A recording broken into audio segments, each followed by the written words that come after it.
people forget that in this sport, if you take too much damage, it's going to catch you in the long run. The plan is still hit the person, take the least amount of damage. And I think Izzy and Alex do a really good job of that. They inflict the damage, but they don't take it on the receiving end.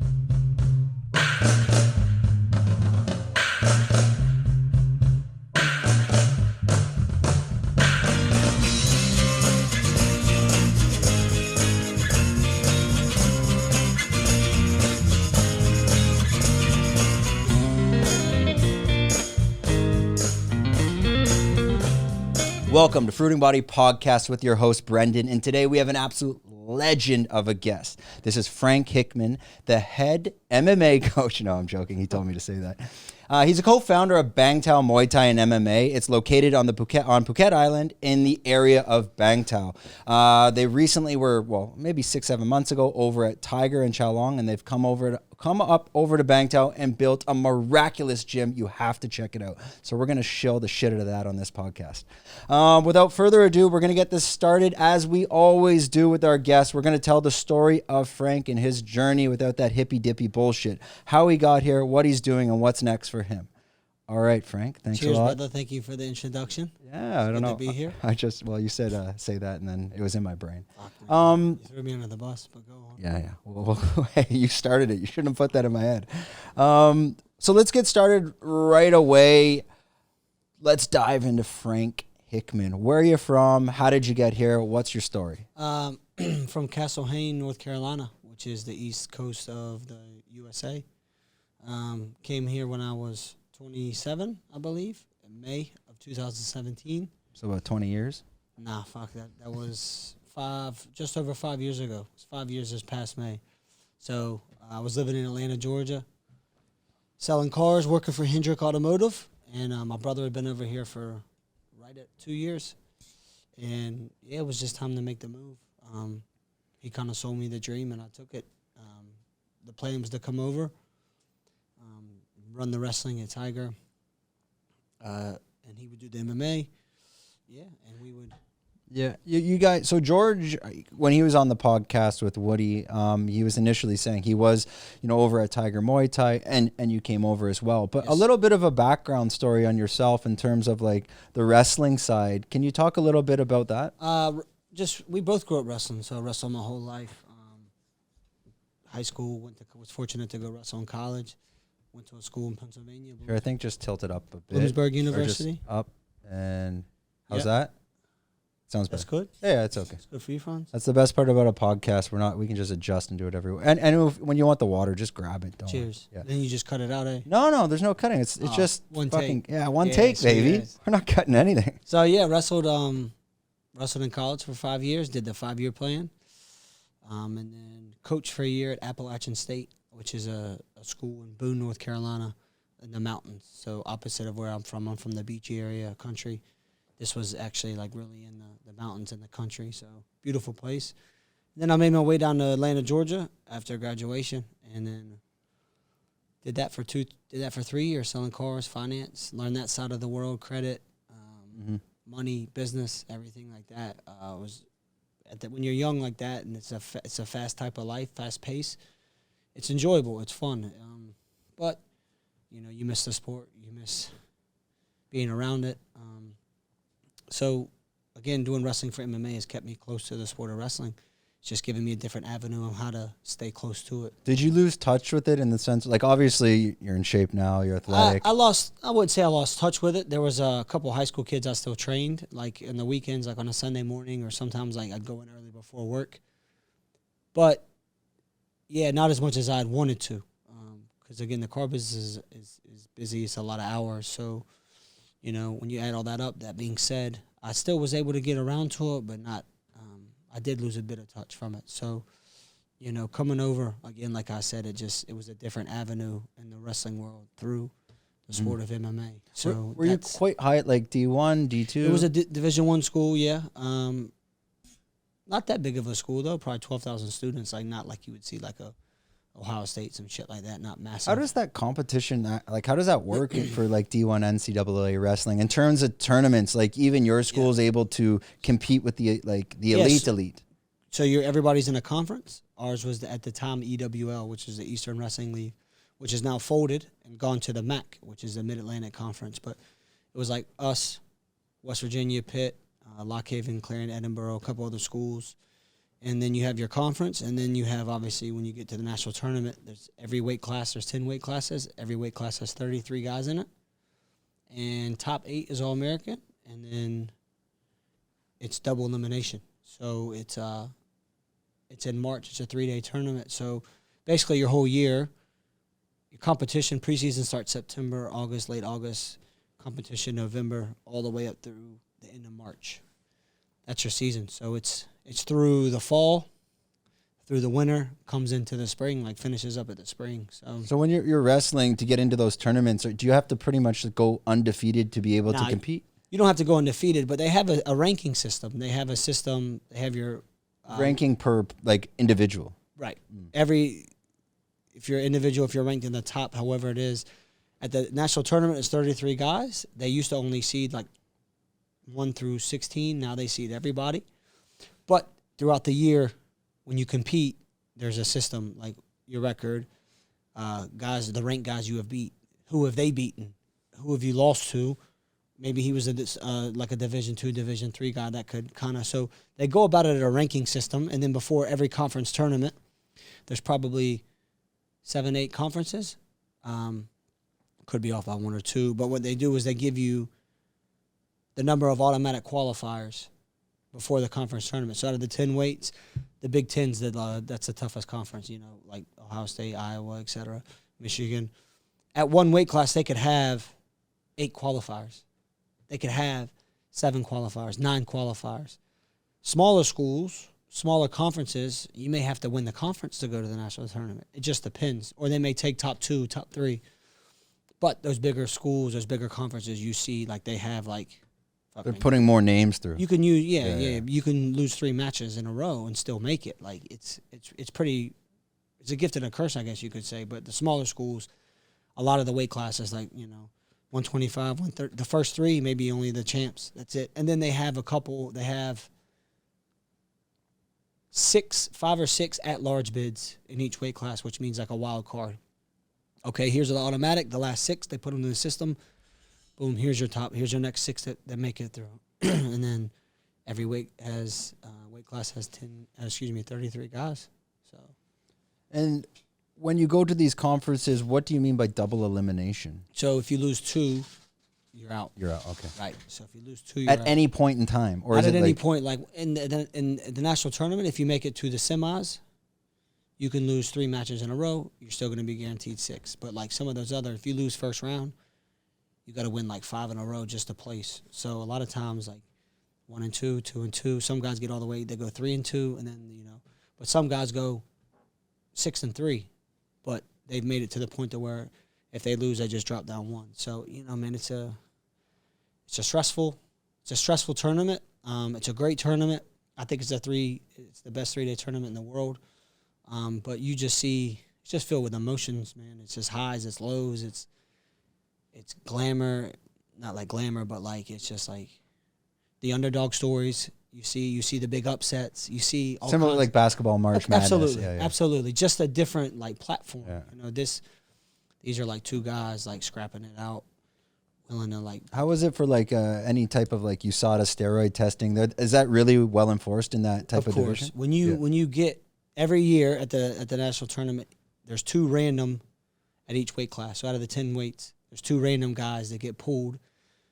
That once you're done competing, whether you make you All-American or not, you have to go in the back room, you have to piss, you have to test. That happened to me my junior year. I lost, come off the mat, and they were like, hey, my trainer was like, it's not USADA, it's somebody else. They're like, NCAA wants to, you've been randomly selected. Okay, sweet. You go on the back, you wait till you got to pee, boom. And then my junior year also, randomly I was tested at the beginning. So they do test the athletes. They test for performance enhancing. They test for all that type of stuff. So it's not USADA, but in NCAA they do They do test people. A lot of they're like, oh, they don't test. They test. And were you doing? How well did you do in those tournaments? Did you go to a high level? I mean, again, I understand it's crazy competitive. My sophomore year, I made the round of 16. I went 2-2. Junior year, I made the round of 12. Went 2-2. My senior year, I went 1-2. So, as you can see, like it's not always guaranteed. You know, that's the crazy thing with sport MMA as well. Like nothing's just because you do this. It's not so black and white. It's a bit not like subjective. It's always going to be like this. Like it's always going to be. It's always different. You know, hills and valleys. In that sense. Yes. But again, man, you learn a lot. You travel. You compete with your boys. Like it's always in a different state. Like 1 year was in Philly, awesome. 1 year was in St. Louis. 1 year it was in Iowa City. Iowa was a bit shit because it was windy and really cold and snowy. But you know, some of those cities, man, it's awesome. Like the 1 year they had it in Madison Square Garden. Bro, imagine being in a college and like wrestling in the national tournament in Madison Square Garden. That's insane. You know. Yeah, that's a lot of pressure as well, especially being in those like historic arenas. I'm sure for some people, yeah, it is a lot of pressure. But some people like fucking thrive in that environment. You know, some people like rise to the occasion. So it's but that again, that's college athletics in general. That's the beauty of the U.S. Like football, basketball, wrestling, baseball, soccer. They have golf. They have fishing. They have like team roping, like cattle. Man, they have all kinds of stuff where you can like get a scholarship and like play and compete while getting an education in college. I think it's awesome, man. I think sports, like when they had the COVID was around and there was no sports, man, it was a really boring time of my life. Well, UFC is the only thing that stayed alive, right? UFC was the only thing that stayed a while. There was no basketball for me to watch, which I'm like, right. There was no, for you, hockey. Like for me, there was college football. Like I love that shit. And there was nothing of that on. So, you know, you take sports away, it's a boring place. Yeah, I hear you on that. When you're training in college, I mean, can you talk a little bit about the weight cuts and like how that affected you? Yeah. I was shit at cutting weight, if I'm being honest with you. I wasn't very good. George was good at the weight cut. I wasn't. But yeah, man, I guess if you get this, when you get the spot for your weight class, like you have 9 other guys and the coaches like depending on you to make weight. I've seen really good weight cuts. I've seen really bad weight cuts. Same thing in MMA. I've seen really good ones. I've seen really bad ones. A lot of it is like being disciplined, like having a strict regimen, sticking to your routine. You may have to eat dinner after practice. After practice, you'll have practice, you'll eat dinner, you'll rest for an hour, hour and a half, and you may have to go cut weight. Like go ride the air down up in where the pool area is, where it's humid. Like get on it for 45 minutes. Like we used to have to do shit like that. Like I had a buddy who would throw on plastics and shovel snow. Holy shit. He would go outside for an hour, hour and a half, he'd shovel snow with like sweats on.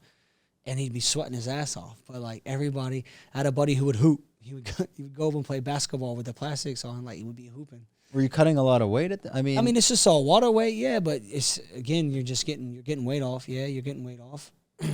You know, yeah, it just depends on who it is. Some people are good at it. Some people aren't. I've seen people cut 12 pounds within two hours, less than that. And then I've seen some people struggle to cut weight. So do you think they'll change this? Like obviously you're aware of what one's doing and how that's a bit more, you know, they're testing your urine and do you see that changing in NCAA and maybe UFC or this type of sport? I think weight cutting will always be around the sport. Why is that? Because this is my perspective. I think that as human beings, if you think it can give you an advantage, sometimes they're going to, like, try it. And I'm just talking about the weight cut. Yeah. So people thinking, oh, I'm going to go down in weight, cut all this weight, cut 30 pounds over, you know, 8 to 12 weeks, whatever. Weigh in, then I'm going to put most of that back on, so I'm going to be big. That's what people think. Oh, I'm going to be big. Like, but then one comes out and they kind of kill that. So why can't these, you know, NCAA, UFC, why can't they adopt those like protocols and procedures? They do. The NCAA has hydration level. They have hydration tests. Okay. At the beginning of every year, you get certified. You have to be hydrated and certified for the weight. So my freshman year, I wrestled 141. So I had to get down to like 146. From where? Probably 62, 162. So I got down to like 145 to certify so I could make 141.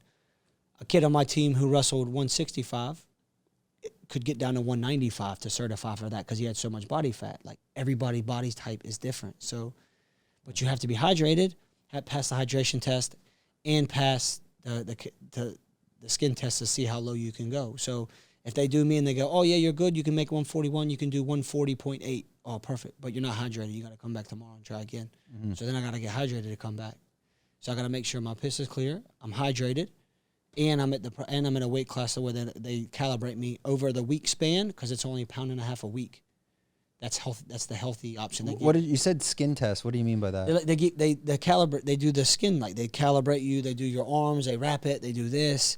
They put all the system percentages in, and then it gives you they like input like a number, like a weight class. Okay, I want to certify 141. Frank, you're 143 and something.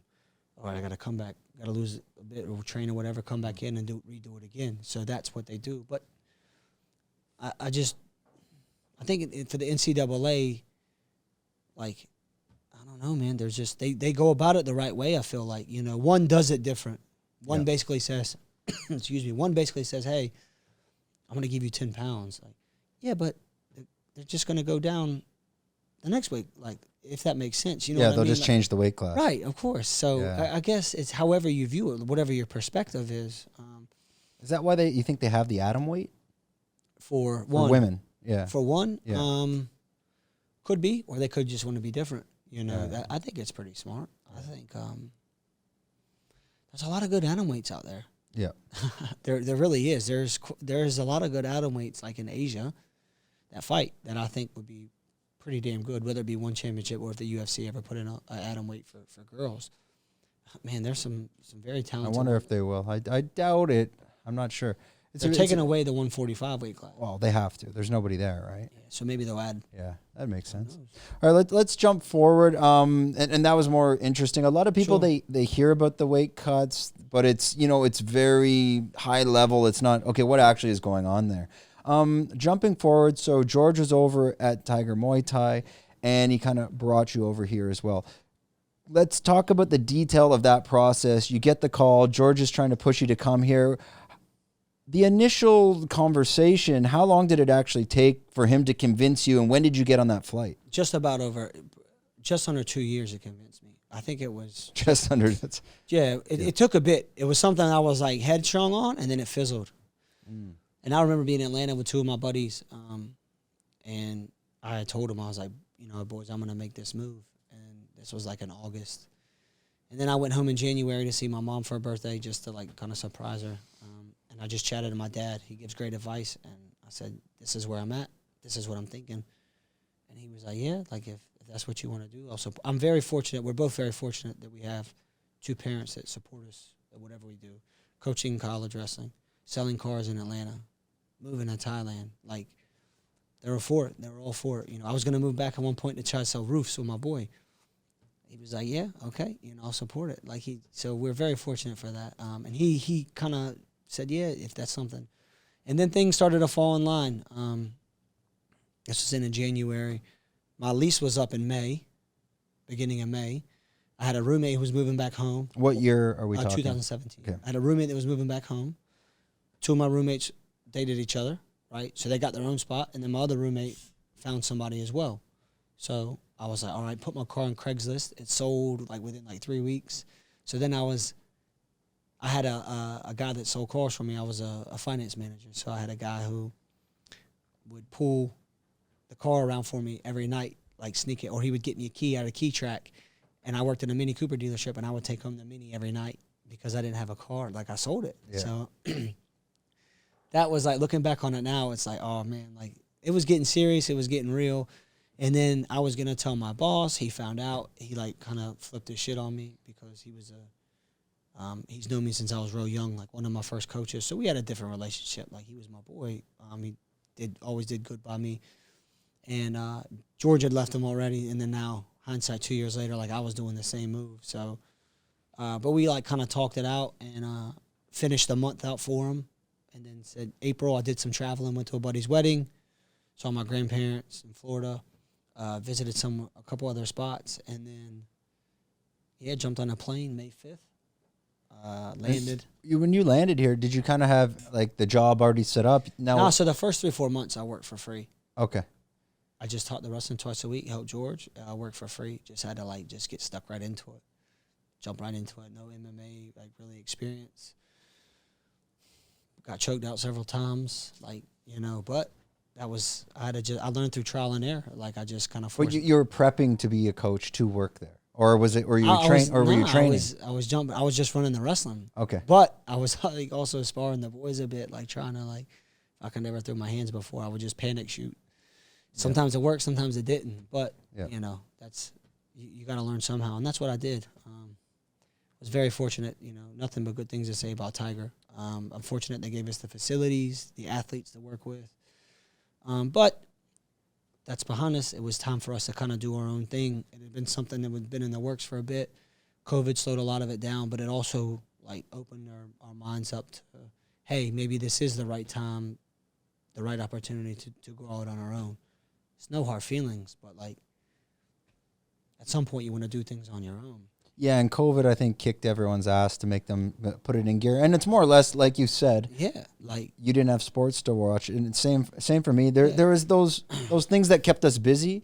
They weren't there anymore, and the mind runs free, and hence we built a podcast studio. Bro. And it kind of put things in perspective for us. You also saw some shit that you didn't agree with, so you're like, all right, let a couple of things slide. But again, nothing but good things to say. I'm fortunate that we have the backing, that we have, the people around us to have Bangtao. And again, we've only been open since April, but, gym's getting busier. Yep. Just trying to build the right culture. We want to have the right people around us. We had George and Woody on, I'm going to guess almost 2 months ago.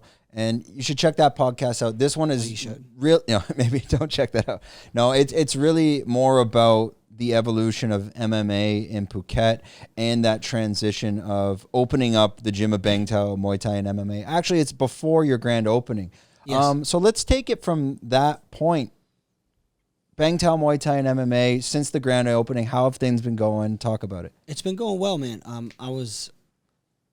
I got back and jumped into it. I was here for about 5 weeks, We had the grand opening.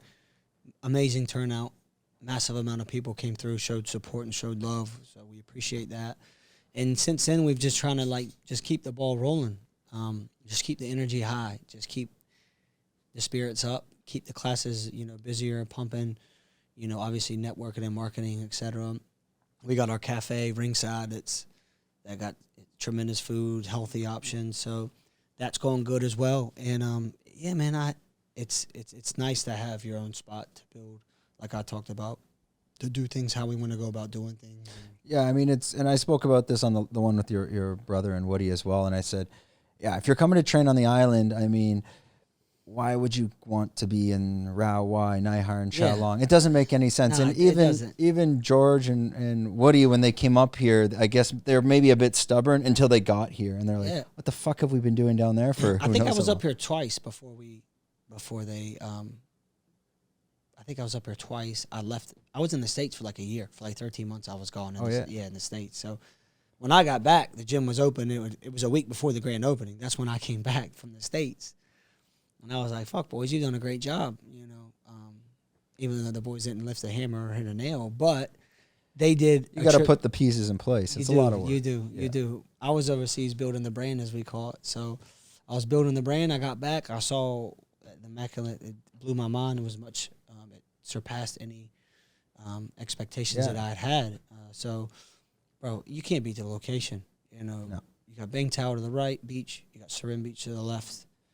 You have food, you have shops, you have just a whole area of untapped potential. I mean, I don't want to toot your own horn. Let's not do that. But it's the only gym in the world in this type of location with high-level MMA, jiu-jitsu, even Muay Thai fighters. Where else in the world? You don't have that. It doesn't even exist.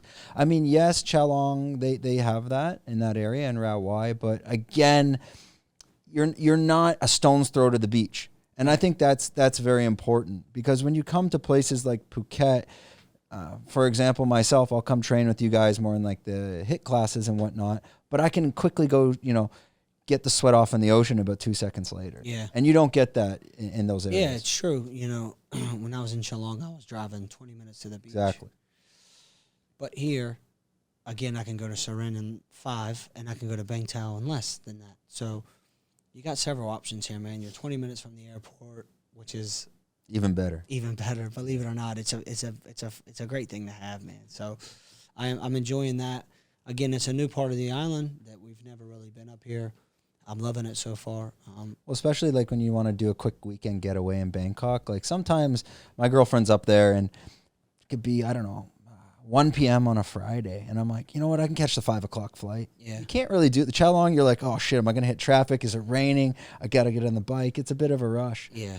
But, no, it's a great area. And I said that to George and Woody. I'm like, fuck, I hope you don't bring too many people here because, I had a little paradise up here. Yeah. And I hope it doesn't turn into like a Bali type of scene because it is flooding now. Now, the gym itself, in terms of high-level athletes, you had Alexandre Volkanovski there at the grand opening. Yes. Zhongwei Li was training here before her fight, and she's still here. Yuri Prohaska went, and he won the belt.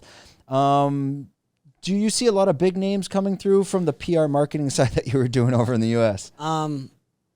With like the people we've met along the way, like the connections and stuff, like the Yuri came over for 3 weeks with his coaches, great guys. They came over. That was set up through my man Tim Simpson from Paradigm. Tim represents Izzy and a couple of the boys, and he hooked that up for us. He teed that up, and so big shout outs to him. So that was a connection we made there. Wei Lee's trainers, Ty, knows our guy, Master Yard. They worked together, so they had a connection. I've worked with Ty since 2017. Ty's here now, Tuivasa. He's actually the first athlete I ever really worked with. And then, of course, Volk came after his title defense against the Korean Zombie. Him and his head coach, Joe Lopez, brought the family out. Joe stayed 2 weeks. Volk stayed a week. They'll probably come for another month at the end of the year. We're lucky to have them on board. Volk loved it as well. He loved the area. It was a no-brainer for him as far as like this type of area. His missus loved it. The kids loved it. So it's cool to have, the names and the boys coming. More will come as the year goes on. But a lot of the boys right now are busy with stuff. Kai Kara France is fighting for the interim flyweight belt July 30th in Dallas, Texas. Blood Diamond's on the same card. Jiyeon Kim's on the same card. Justin Tafa's on the card. Are you going to be there for that? I will be at that one. Yes, sir. I'm excited to go on that one. Texas is a cool place, man. Dallas especially. I've been once before, early this past year in November, a buddy's wedding.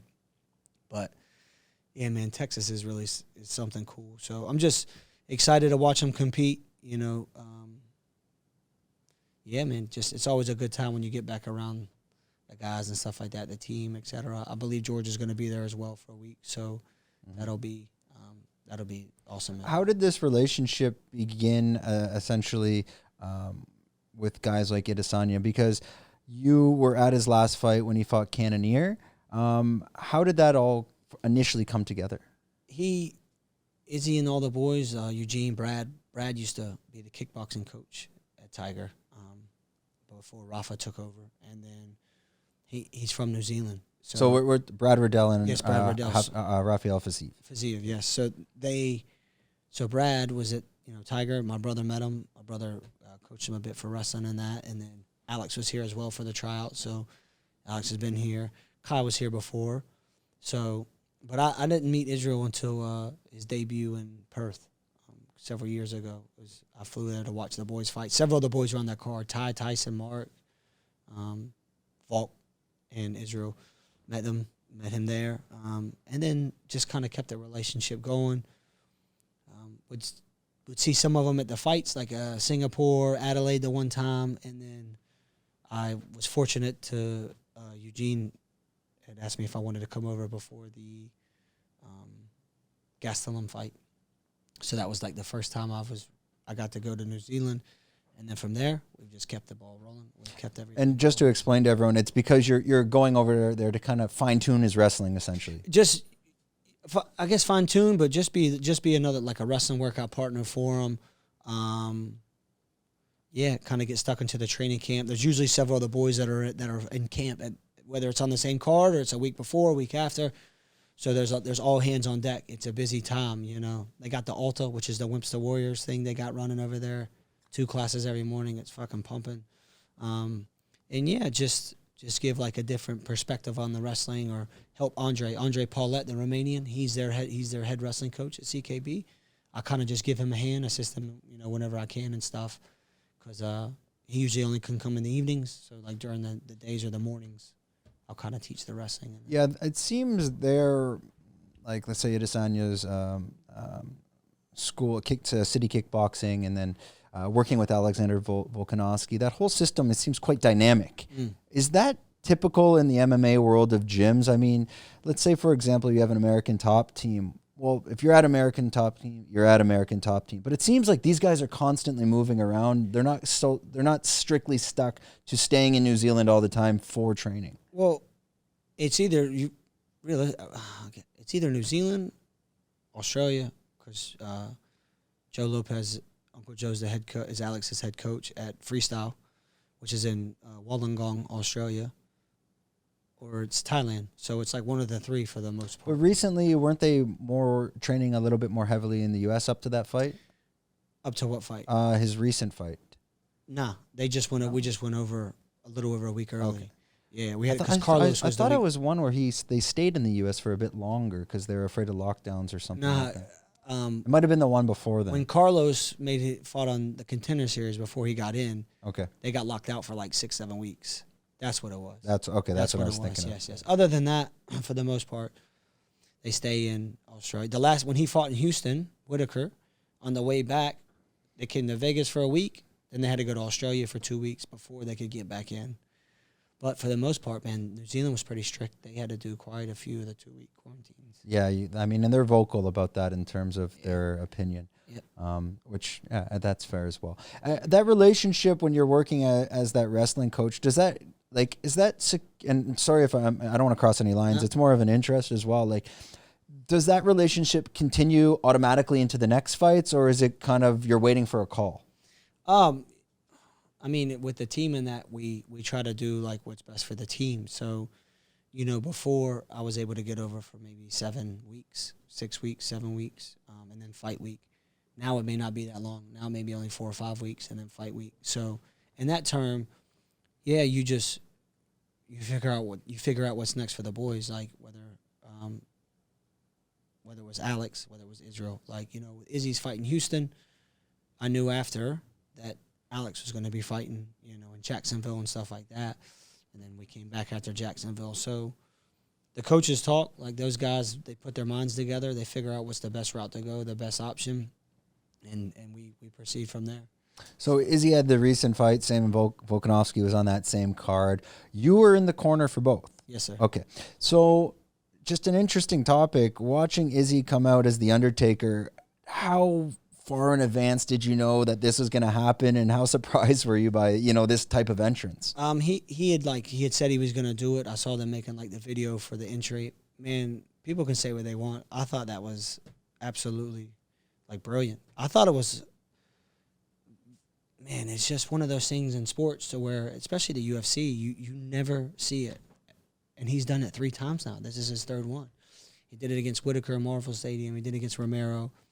Now he's done this one, and it's just something that was like, man, this guy has like, not the stardom, I guess, but he has like the it factor. The it factor, yeah. Correct, and not just in fighting, but like the way he carries himself out of the cage. You know, how he gets behind his teammates, his family, but the way he was able to come out to the Undertaker and stuff like that, man. I thought it was, you know, that was like a once in a lifetime thing. Yeah, and with Vince McMahon in the crowd, did he even know Vince was there? I don't know. That I can't answer for him. I didn't know. That's quite the coincidence, though. This is the first time I've heard that, you saying that, so that makes it even cooler. Yeah. That a guy like Vince McMahon, who's been around that business for that long, was in the crowd. But again, you got to ask him next time. Otherwise, that's the craziest coincidence. Yeah. Like, but my hat's off to Israel, man. He pulled it off great. He looked awesome, and people can say what they want, but I thought he had a good fight. I know it wasn't to his performance, but, you know, when you're at the level that Izzy's at, and he's, you know, been dominant, you know, and he's starting to, like, kind of recycle through. He's having rematches, but also there's also guys, and Izzy can see this stuff coming. He says, hey, if Cannonier wins this next fight, he's the next guy in line. Like Izzy can see that stuff coming. He's good with that, and to people, they always think it's going to be knockouts and like. Yeah, but it's not always. Everyone forgets George St. Pierre did the same thing. And my opinion, like I've been following UFC early, like 2005, 2006, and then really heavily more like 2010 plus. But when you reach a certain level, yeah, of course you have highlight reels. You're knocking out, guys that aren't really ranked, and you're going to get that. But when you get to that level that Izzy's at, and you're fighting your, Romeros, and the fights they can be a bit dry, or Cannoniers, because the problem is it's so high level. There's no room for error. Well, but it takes two to tango. There's no room for error, but also it's a strategic game. It's a very strategic game, and sometimes Israel doesn't need to take risk. Like, you know what I mean? Like, why would he take a risk to put himself in a position when he's already winning the fight? And I know people want to see that, but like that takes a lot of like self-control to not put yourself sometimes in those positions. It's like, Eugene said, who's a great mind in the sport. He goes, my guys will have the flashy knockouts, or they'll have the highlight reels, but they will also practice the art of hitting and not getting hit, because they want to have a great life and be able to play with their families. Like, people forget that in this sport, if you take too much damage, it's going to catch you in the long run, right? It's the same with boxing. But you have it in MMA. But also, the plan is still hit the person and take the least amount of damage. And I think Izzy and Alex do a really good job of that. They inflict the damage, but they don't take it on the receiving end. And that's big, man. That's a lot. That's discipline. That's strategy, that's work ethic, that's fight IQ. Like you said, it's a high level. That's extremely high fight IQ to be able to do that and not take it. You don't want to be like, look at these guys like Muhammad Ali later in their career. And I think that's got to be a big part of it. And that's why I do respect guys like Khabib going out on top, because there's always going to be someone else in line. There's always going to be the next guy. Yes. With that being said, the next guy is going to be Pereira. That's the rumor. I don't know if that's. You think that would happen? Because I think the only two left that I personally, as a fan, you want to see would be Pereira and maybe Hamzat. But Hamzat, what happened to him with Gilbert Burns? I don't think he's ready for that. I think Khamzat is very good at what he does. You can't deny it. You can't deny the kid. He's very good. Pereira. That's obviously a fight that Izzy wants to get back. And if that happens next, so be it. If it doesn't happen next and it's somebody else, I think, again, the UFC will make that decision. The coaches will make that decision. Yeah, it's wild. From their end. Management will sit down and they'll come to an agreement, or they'll come, whether it's this guy or this guy. Again, that's handled. That's a bit away from me. I saw a post already from Izzy. He said it's already signed. It's signed. Yeah. He said that's signed. So if that's next, that's an interesting fight. I would like to see how that's all going to play out. Have you watched the first two? No. Okay. No, I have not. So I'm not going to give any opinions on those. But it's a different sport now. Yeah, it is. So look, Alex Pereira is a phenomenal striker. He's a great. So now they're going from kickboxing to MMA. Like, how can you see that playing out? How do I see it playing out? I see Izzy getting his hand raised. Again, they'll have a strategy for it, how they go about it, how they watch film and stuff. But, again, kickboxing is a different sport from MMA. You have a lot more variables involved. So when you mix all that stuff together, it's in for it's going to be, in my opinion, it'll be a complete 180 as far as, like, the striking part of things and everything and how it all builds up and stuff. But, again, that's a fight that, for Israel's legacy, he wants that as a competitor. I know the UFC wants that because it makes for a good story. But this is I think it's interesting to see, especially if he wins that fight. Like, maybe there's this trend with when he wins, for sure. I honestly think he'll win as well, just because of from MMA to kickboxing, the distance control is completely different. It's a completely different sport, and the amount of experience that Izzy has in the ring at that high level, I mean, you're kind of bringing him Pereira a bit too fast, I think. I mean, matchmakers or UFC. Oh, they love it. I mean, that's selling It makes for a pay-per-views. good story for them and stuff. But again, these are the type of fights you want as a competitor, as a coach and stuff. So interesting. And again, I don't know when that'll happen. Could be next, could be down the line. Again, I don't think Israel's in a position to where he can kind of. Do you see these champions like Izzy and Volkanovski, like Volkanovski, he's got to be 33, 34? 33, I believe. Do you see them going like into their 36, 37, or is that trend of champions like Khabib has set? I mean, he must have been only 31-ish and leaving on top, so you can play with your kids, in 5-10 years. Yeah. Like, do you see these guys actually? I don't know. I think the boys know best when their body tells them. That's I guess when they start slowing down, that's a decision they'll make. But I can tell you that I think they're not even in their primes yet. I think they both just keep getting better and better each fight, from every aspect. Striking, wrestling, IQ, all of it. Izzy had a great performance. What Alex was able to do against Max Holloway, was a 50-45 shutout. And Max is a tremendous competitor, tremendous fighter. He's been around the sport a long time. He's done a lot for the sport as well. But, the way Alex was able to do that in the third fight, you kind of, you got to shut that and put that, and fuck, man, whatever's next for him. Again, that's up to them, whether it's going up to challenge for the 55 belt. I don't know. Again, that's something that the UFC and the management and the coaches, they'll all tee that up and do what's best for Alex, for his family. Yeah, and that, I mean, there's not much. The only person, I guess, in the way would be Islam Makhachev. They're trying to set that up, but I think it's a much bigger fight bringing in Volkanovski. But he announced that his hand's broken, so he's out for, 6 to 8 weeks at least. He had said something. Yeah. They had said something like that. So when he was here, I watched a little bit of him training, but it was more he was, he's on vacation, he's helping out. But I talked to George when he was on, and I'm like, I thought Volkanovski, I thought he lost the second fight.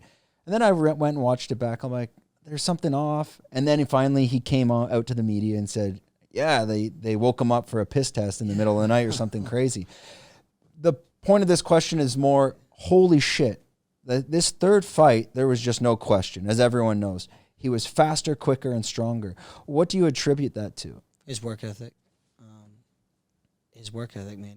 He is just the way he gets up every day and carries his business and goes about the day, training, how it carries over out of the cage. He's always like trying to level up. He's always trying to get better, whether it's wrestling, whether it's striking, whether it's footwork, whatever it is, cardio. He's always trying to push the boundaries. He's always trying to like kind of take his body to the next threshold to see where it goes, to see what he's capable of, and he just keeps, I think, surpassing what he thinks he's capable of. Man, does he have like a secret sauce? Like, so for example, you listen to guys like John Danaher talking. John Danaher studying boxing from the 60s that he's trying to find something out there that maybe no one knows about. Volkanovski, when he's training and he's at City Kickboxing or he's coming down here, or he's freestyle, or he's so high level. Like, who can he learn from? Yeah, he can learn. I've seen Alex learn from a lot of people, man. Whether it's, again, like I said, whether it's the striking, the wrestling, the footwork, he's always trying to level up. I've seen him hit pads, and then in between, or I see him do his like an A-lactic. They do this work. He was doing this air down, and then he had a 2-minute break because they do the intervals or whatever. So he went and he was watching one of the boys hit pads, for like a minute 45 for his break. He was just watching and like staring, just trying to pick up things. He's always trying to improve, always trying to get better. So, yeah, man, my credit to him. The way he carries himself as a professional athlete is something serious. Him and Israel both, I think when you get to that point to what they're doing and how they're doing it, you have to be, like, solid in every aspect of your life, training, family, social life, downtime, recovery, health, etc. And they do a very good job of it, Yeah, this is exactly what Yuri Prohaska said on the podcast. He he wants to be a master of everything. And Yes. then I kind of asked him, I'm like, so like in MMA, he's like, no. He's like, everything. I'm like, it could be drinking water. Yeah. He wants to master everything because then you have that type of balance. And I had lunch, well, a small little snack with him over at the Ringside Cafe. Check it out. Fucking awesome food. I'm obviously not eating it every day, but I'm trying. And I sat down with him, and his energy, man, this guy is like, he is a legit samurai. He's not a character like, you know, you get these WWE Colby Covington characters. He's a legit fucking samurai. Yeah. And when you sit down with him and you talk to him, you can see how dialed in he is. I'm not even on his like wavelength. It's somewhere else. Like, he's so dialed in. That guy's, he's not going out. He's not partying. He's not drinking. He's not eating a chocolate bar at the 7-Eleven. Like, this doesn't even enter his mind. Like, this guy is so dialed in. And I think that's what you're seeing in these champions, this type of like lifestyle and mentality that carries on. Yeah. Again, when you get to that certain point, you have to be, man, because your body's like a fine-tuned machine. You know, you're going to put regular 91 gas, or you're going to put like rocket fuel in it. Which one are you going to put in it? And when I say rocket fuel, I mean like proper nutrition, proper diet, etc., proper workouts, recovery, everything like that. That all plays into effect, man. It all comes back to full surface. So I think that's what you see. Not just those two. Like you said, Yuri. You see it with Wei Lee. You may see it. You see it with, I mean, I'm sure I'm missing somebody, but I have athletes that Fazeev. We have athletes that come through that aren't to the level that they're at, but you see it out of them. Amateurs, you got one guy at your gym, the Norwegian guy. Yeah. I'm watching him train, and like, Jesus Christ. Emil. He's fucking scary, dude. Yeah. That guy is absolutely ripped and just like shredded and like unlimited energy. Like, I was watching him. I think, did he break someone's jaw in your gym? Or are we allowed to talk about that? I don't know. I saw a picture of the guy. Anyways, yeah, I thought he ran into something. Could be off though. Yeah. So let's talk more about, let's shill Bangtao Muay Thai and MMA. What's next on the horizon for the gym? Are you guys going to be adding things to the facility? What can we expect to see in the next like year or so? We obviously want to add to the facility. We want to expand, but you don't want to rush into things, man. You don't want to like kind of put all your eggs in one basket before. Like you'll put what I think George was talking about, maybe like half an octagon. Are you planning to put in, or? Again, that's first time I've heard that. So that's I could have dreamt it. I don't know. Yeah, you could have. I really honest. But yeah, that we want to expand, man. If it keeps going the way it's going, it would be good to expand. But again, you don't want to like rush it. We want to make sure we go about it the right way. Take care of our people who work there, stuff like that, to make sure, you know. Again, we want to like build that culture and stuff, and you don't want to jump to conclusions too fast. But we do want to expand. You know, that is the goal. You never want to stay. You always kind of want to keep growing if you can. You know, whether it's in life, business. So yeah, those are our plans. And for you personally, like the gym is new. That commitment of building a gym, it's like you kind of made a 20-year plan almost. Do you see yourself here for life?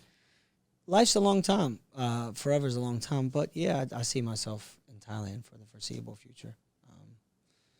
My brother's here, his wife. I got a niece. You know, I got a nephew on the way.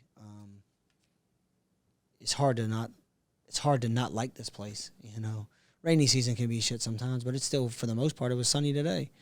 You know, and then high season obviously takes care of itself. Yeah. So I do enjoy this part of Thailand. I would never want to live in any other part of Thailand. I wouldn't want to live in Bangkok. God, no. Two nights is my maximum. My girlfriend's up there, and like I was doing, I don't know, every other weekend I would go, and I'd go on a Thursday, come back on a Monday or whatever, and stay up in Bangkok. And man, she's got a great condo, and it's, you know, it's looking over Icon Siam and the river, but like it feels like a jail cell. Yeah, like you're in there and you're looking out, it's gorgeous, but it's like the problem with Bangkok is like it's just too bloody hot between 9 till 5. So it's not like a walking city in that sense. It's just too hot. And when you go out there, what are you going to do? Eat or drink? Like it's not that much to do. I know what you mean. Yeah, it's and then finally I told her, I said, I think we're going to break up if I have to go back to that fucking place. Yeah. No, I didn't say it like that. But now, and she agreed as well. She's moving down here because, yeah, but it's the lifestyle here, man. Like it's like the day in the life for me is you get up. I mean, I'm eating clean. I'm working, or right away at 9 a.m. I come over and do HIIT. Kick my ass for about an hour, come back, shower, kind of work a bit more, and go back to S&C at 5 p.m. And I mean, by the time I eat dinner and wind down, you crash at 9 p.m. You don't get this lifestyle like back, definitely not back in Canada. I don't know about the U.S., but, you know, it's a completely different mentality. And like that aspect of living in Thailand, I find keeps you very like grounded and centered. Like the world could be coming to an end and I'd still be happy staying here. Yeah. I agree with that. When I lived in Atlanta, I worked in the car business, man. It was some rough hours, and I couldn't tell you the last time I had like a Saturday off, you know. And Sundays you work half a day, you go in at 12 to 6. But still, it's never 12 to 6. It's always like a bit early, and you're always staying late. So much different lifestyle. And to be fair, when I first moved here, I was going to gap it after like 7-8 months because it was too slow for me. Yeah. I was used to the hustle and bustle. I was used to fucking just like the car lot, running to and from for my customers, running my car to detail, delivering the car, flying to the gas station, filling it up, coming back, doing the paperwork. I was always like, by the time I looked down, it was 8:30, and we were closing at 9. And that's how it was for several years. So when I came here, it was a complete 180, man. And it was like, fuck, this is boring. But again, because what I was trying to do was keep up with everybody in the States. I was trying to like message them all, chat to them all. It's a 12-hour time difference. Like, fuck, how long is that going to last? And then once I've realized and figured out, oh, bro, you got to. So now, you know, I have several of my buddies who eventually visit me, but like you find out real quick, like, oh, who's going to come visit you? My parents have been out here a couple of times. It's far too. That's it is a hike. I understand that. And not only that, it's not like Mexico where you can go for a week. When you kind of come here, you're committed to 2. 10 days, 10 to At 14 least, days. you have to. 10 to 14. So it's not so easy. And that's the big problem in places like Canada and the U.S. Our time off and vacation time is the worst in the entire world. Yeah. It's like you get 10 days for the whole year at most, you know, jobs and whatnot. Yeah. What if you were to look back at like 2017, Frank, when you first came over to Thailand, did you from that experience, you know, it's a bit more high strung. Did that kind of energy carry over to you when you were here? Or have you slowly transitioned into someone that's like much more grounded now? I've always been pretty grounded. I just got bad ADHD. So I'm always like fucking on the go. I'm always doing something. I can't sit still for too long. Everybody knows it too. Like even people I first meet, they're like, fuck man, you can't sit still. I'm just like, I'm always looking for what's next. What am I doing next? ADHD. So I've learned to deal with it for a bit. Like I've learned to, especially over here. That's why I love the gym, because I'm just always there. I'm there 7:45, 7:30 in the morning.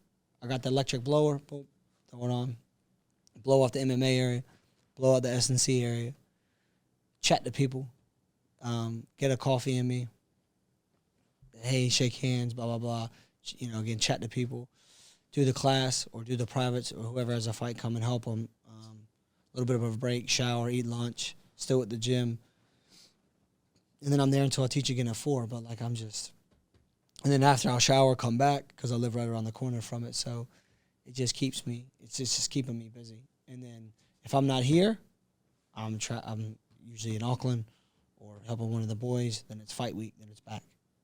And then once I get back, I'm right back into it again. Like I just jump right into it, hit the ground running, get back to it, and then repeat. So then what are you doing on your leisure time, like when the gym is basically closed on a Sunday? How do you keep busy? Are you going? I'll go get a massage. I'll try to get a massage every now and then, 2-hour, treat myself, get a 2-hour massage, maybe see what movie's playing. I don't mind a good movie. Go down to the beach, maybe drive up, check out a different area, like Talang, something like that. Did I say that right? Talang, yeah. Talang. Go see the food spots around here. There's a lot of good food spots. Again, try to stay busy.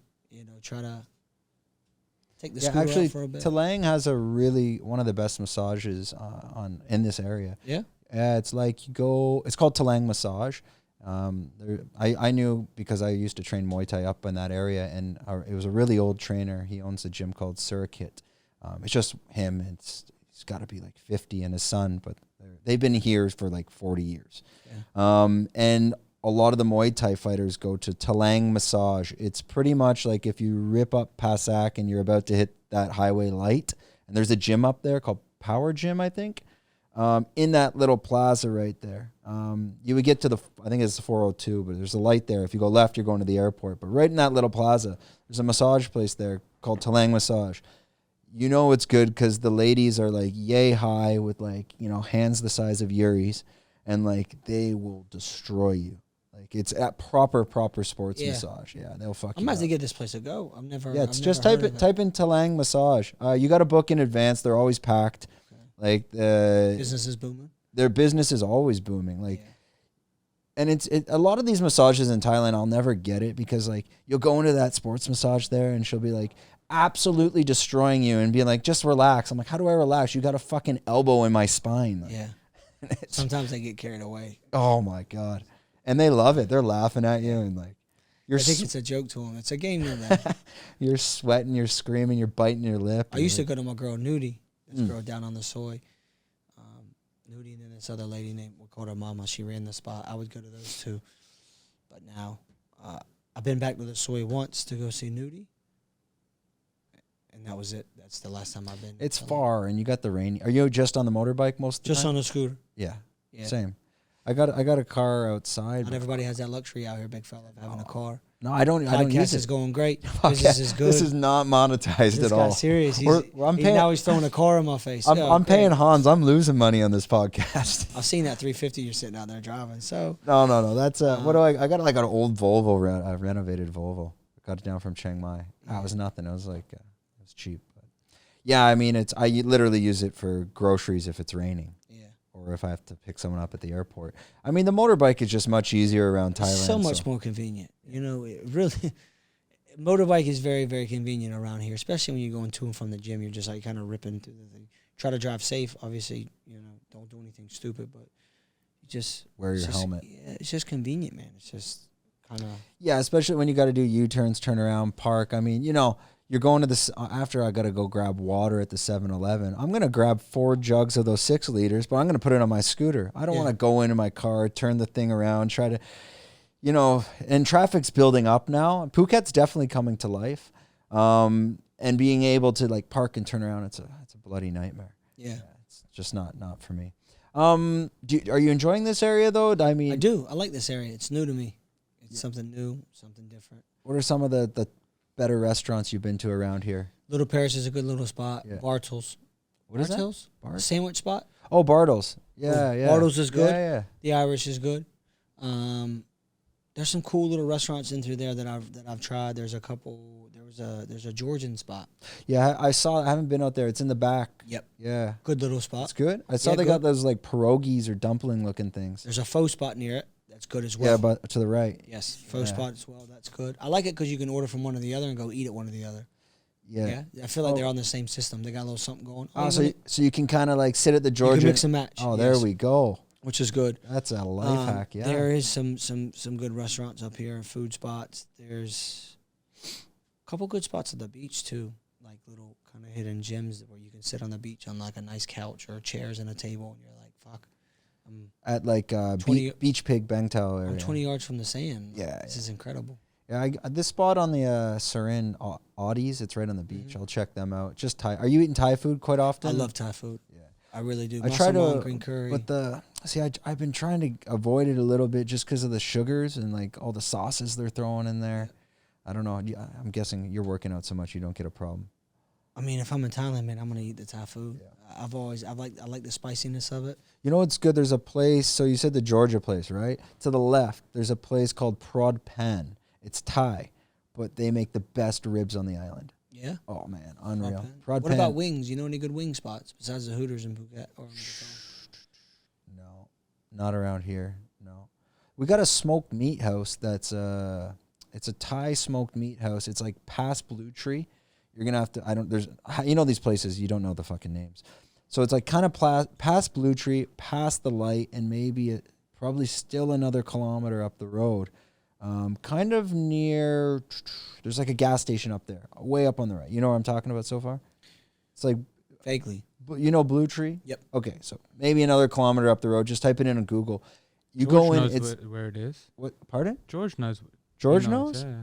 Ah, it's like, He it's commented on my story when I ate there. okay. It's a legit smokehouse. And like, yeah, It's good. it's decent. Like I'd like to give this a sausages go, and yeah. fucking ribs. And yeah, it's, when you're dieting, Jesus Christ. Like, It's not good for you. Hey? I'm just thinking about everything now. But yeah, and then Bocacino. Oh, the Japanese barbecue place in Boat Avenue is really, really good as well.